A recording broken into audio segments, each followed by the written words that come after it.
Say what you want about Arsenal fans and Arsenal Football Club and Mikel Arteta, but I can't lie, people. Arsenal fans, don't let the public and all the rival fans and all these things gaslight you into thinking we're not lit, you know. We're actually doing mad things. Like, I was sat here editing videos and getting content for you lot and drawing up framework and all of that sort of stuff. And it just dawned on me. We're actually moving mad as a football club. We've been doing it for the last 18 months. And with 4 or so, have many games, to be honest, I wish the Premier League was still going because we're slapping teams. We're doing mad things. Now, again, you know, I'm not really on this being a bridesmaid, really and truly, obviously, why for that, but I'm not really on being a bridesmaid, people. I want to win trophies. I want our name etched in history. I want the first Premier League title in the Emirates era. Who doesn't want Champions Leagues? Everybody who knows me on a personal level knows my heart bleeds for Arsenal to win the Champions League in particular. I know Arsenal fans on the net, and I'm sure you've all, for the non-Arsenal fans, I'm sure you've all got Arsenal friends. I know we can be unbearable, but so can you lot too. Every football fan can. We're doing mad things. Now, as I said, I'd love to win the Premier League title. I want to win the Premier League title. We're playing this crazy guy in Pep Guardiola. Like, the man's a footballing legend. There's no words to describe what Pep Guardiola is for Manchester City and what he's done in the game and still doing. And I hate him. I can't lie. From a neutral point of view, he's lit, but I hate him because if you weren't in the Prem, we would have bagged it last year, maybe. And this year, we definitely would have. Like, again, people, say what you want about my club, yeah? And I don't know how far you extend on this, but in terms of continuing to exceed expectations and just playing relatively well and overperforming, you could argue we're the best of the rest. Do I think that necessarily? But, you know, again, as I said, I still think there's question marks on Mikel Arteta. I still think there's question marks with the players. Naturally, there's things we've got to do and territory we need to cross because we haven't crossed where we want to go. And ultimately, you know, this is all fun and games, but the final result has to be a trophies, and permanently kind of doing what we were doing this season and better.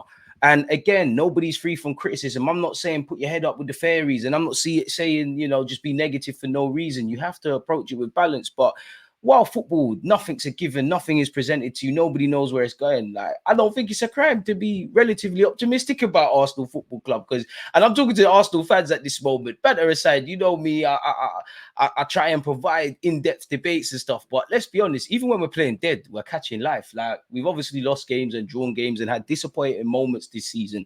I would love to be in the FA Cup final. But in the league, like, sometimes we've been playing, like, it's been and we've got 3 points and just kept it moving, or we've salvaged something. You know, for me to see us, you know, cry about a striker when we scored all these goals in the league. I still believe we need a striker, but we've cried about that. We're scoring goals, we're keeping clean sheets, we're doing the set piece thing against the top six. There is moments we could have done better, but we're still undefeated. Hopefully that's the case away at Old Trafford. You know, I would have loved to have won at the Etihad and at Anfield, and that's a new level that we need to build upon. But we've been good in the top six. You know, we've been good. Mikel Arteta is developing things. Obviously on the transfer front, existing players are getting better. The new additions are doing their thing. Obviously David Raya was a bit mad in the North London derby, but it's cool. He's chasing the golden boot. There's just things to be optimistic about. As I said, I do think, and again, speaking to Arsenal fans, yeah, I do think a lot of Arsenal fans are dishonest. I feel obviously football is a high emotive game. So when bad things happen, I understand the negativity. When things are going good, I understand, you know, being excited. But I think a lot of Arsenal fans are dishonest. There's some that just wallow in negativity, and there's some that are positive to the point where it's quite toxic, it's quite naive, it's like a burglar coming to rob your door and you're denying that somebody's there. It doesn't make sense. And again, we need to find a way to cross the line. As much as I think Pep Guardiola is a massive manager in this thing and he's a heavyweight, and it almost is impossible. You near enough have to be perfect against a Pep Guardiola team.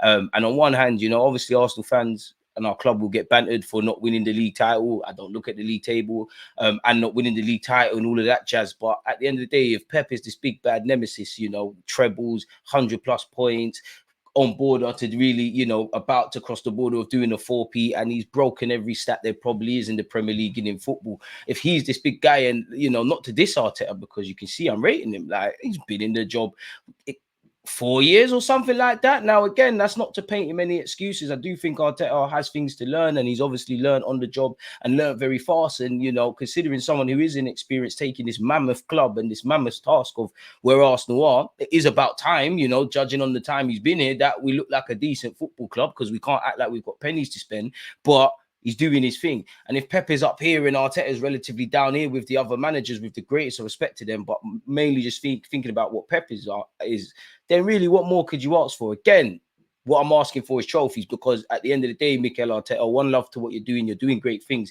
But at the end of the day, you know, the man says it himself, like, it's about trophies. We want to be here. We want to be doing this. So if there's ever a time that you're doing these good things that I like and we're not able to cross that territory, then there's a discussion to potentially have. But right now, he's the guy. And again, people deep it, Arsenal fans deep it. Kai Havertz is making the difference. He's dunking on his former club in Chelsea. He's doing what he's doing against Spurs twice in a week. This is crazy. 65 million pounds. Now, I don't know if Mikel Arteta has ever wavered in his belief for Kai Havertz, but the man's a madman, really and truly. Who would have seen Kai Havertz playing up front and making a difference at this football club? Now, I still believe we need a striker. I still think we need a central midfielder. Nothing to do with Kai Havertz. You're part of the squad. You're a good option, and you continue to play like this. Whether we get a striker or a winger like I would like to see, at the end of the day, the players that are playing at the moment are doing their thing. Like even Trossard, I know he didn't, have the greatest of games against Spurs, but he got to start something. He's kind of been starved at times because his form is out of this world. So if you keep doing that, you keep your spot. But, I still want a strike. I want the best of both worlds, man. And it's absolutely ridiculous what we're doing as a football club at this moment in time. It's working. I don't want to get into that trap of, take nothing away from Havertz because he's turned his fortunes around. But there has been times this season we've needed a striker or a different option or options off that bench, whether that be a striker, whether that be a winger. My regular supporters on my YouTube channel know how passionate I am about our central midfield. I love what Arteta is doing, but you was a central midfielder at the Emirates. Why is that the one place that there's speculation? Because I don't want to go into that trap. Thomas Partey is an amazing footballer. And last season, we saw him for 40 games, 33 in the league. We ain't seen him this year. I think that was his second 90 minutes against Spurs, and he was great in that game. But that's his first, his second 90 minutes since August. The best trait you could have is being available. And again, if that's what Partey is, that's what Partey is. But how many times are we going to keep saying this?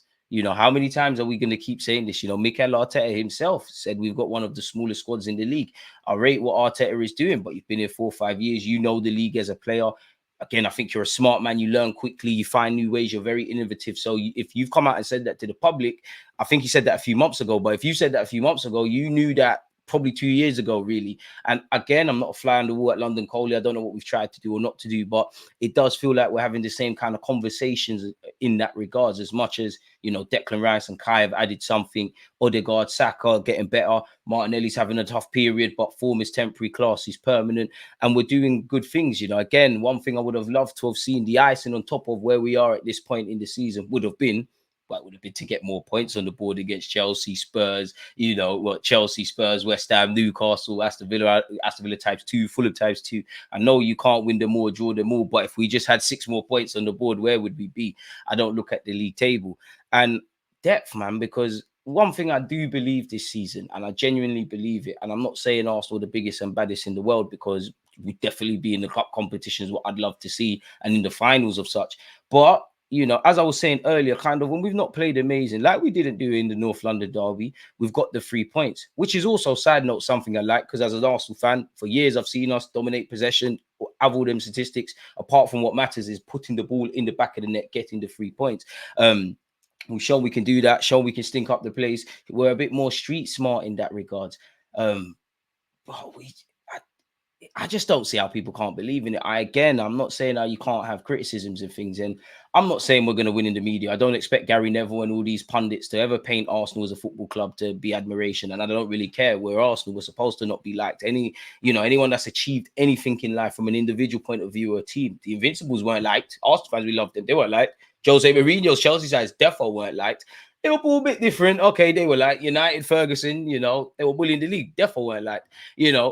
As much as I sat here and I said, Pep, and even Pep's harshest critic would sit here and say all the things he's done in the game. But you hear City are boring, they're robotic, they've damaged football, they've done this and that, and you look at any athlete, you look at someone like Muhammad Ali, again, history paints him as everybody loved him and stuff. And I weren't there, but you just have to watch documentaries. The man wasn't liked at all, essentially. And there's always criticism. So I don't really care about being liked. As long as the players like Arteta likes the players, the fans identify with the club, which is another thing for me. Obviously, as I said, I want to win trophies. it's just nice to be competitive as a football fan. It's nice to be competitive. It's nice to go in my group chats and yeah, we went out to Bayern Munich. We've taken some L's this season. But my friends can't really talk nonsense. You know, the old connotations with Arsenal, whether the papers and media say it or not, they've kind of somewhat vanished, really. And as I was saying before, I went on this side quest, people. Just excited to talk from a personal point of view. But as I was saying as well, on a side note, again, I'm not saying Arsenal are the biggest, baddest in the world, because we would be in finals and we'd be running away with the league. But apart from a handful of times this season, I don't think the performances, again, all that matters is winning and losing, especially if you want to win trophies. Disclaimer for people not understanding. But I don't think we've been terrible too many times. There's been times I've not been happy. We've shot ourselves in the foot. There's been moments that we could have controlled. We've ultimately not always got the 3 points. You know, again, you look at Fulham, which, again, if we're just looking at the premises of the league, I'm talking about Fulham at home, then yeah, we could, if we turned up, you never know. But we still, you know, there's them things there that need to be worked, but there was still some sort of positives. I'm not saying I'm happy with that game, but there's some sort of positives. You know, and you look at even Aston Villa, West Ham, where we couldn't put the ball in the back of the net. All that matters is winning. We're a big club. We need to be winning games.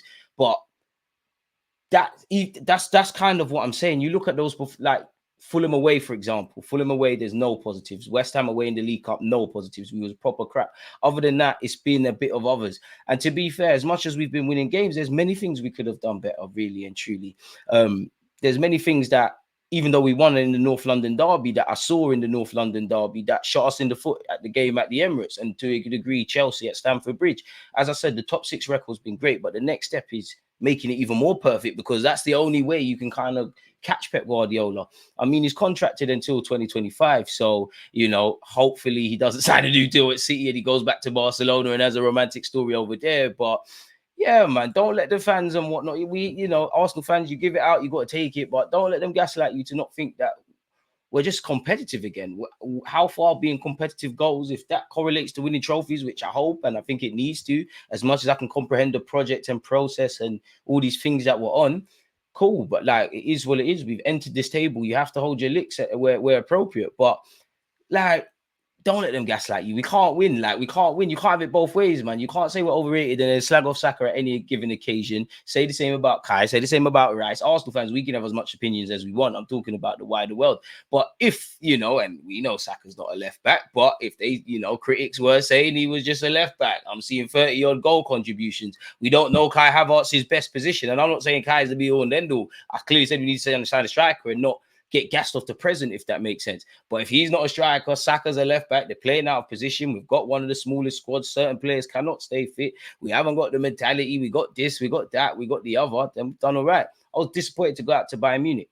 And I don't want to sound like a loser because, again, trophies, but compared to how it's ended in the Champions League for us Arsenal fans, you know, when we was in it, kind of a respectful exit. It weren't a battering. It was one to learn from. You know, again, we're nowhere near, in my opinion, unless the footballing gods rain on us, we're nowhere near properly. And when, for me, competing in the Champions League semis and finals, but getting, like, for me to speak with chest and say we're getting there. Next season, I guess, you know, even though the early pundits wrote us off and said we weren't, you know, we might fight to get a top 4, everybody's going to get better. Arsenal are just going to, you know, remain on their laurels and just stagnate.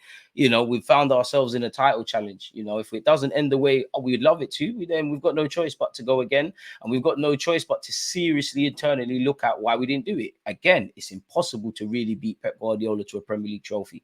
But that's the dynamics. You know, we're going to be happy to just finish second and third and be the best of the rest. Well, you know, it's been done, not too many times, but it's been done while Pep's been here. So we've got to find a way. And the only way to do that is look where we've dropped points and look at games where we've won, where there was moments we could have done better. Perfection's an illusion. But if we're not striving to be the best we can be at all given moments, then how are we going to thrive in elite sport where the margins are getting smaller and smaller and, you know, everybody... It's adjusted, but everybody's got Premier League, you know, money in the Premier League, apologies. And, you know, it went from a top 4 to a top 6. One day it could be a top 10. You know, Newcastle got money, got to give them a few years. You know, say what you want about Chelsea, they can fix things up. United, they're trying based on the recruitment from backroom positions to fix things up. It's not always going to be us, be all and end all, and we're going to have setbacks at some occasion, but we're building in the right direction. So yeah, man, that's all I wanted to say, people. But nonetheless, let me know your thoughts. Smash the like button. Let me go off to edit some other videos for you lot. Peace. because he always used to have the red light.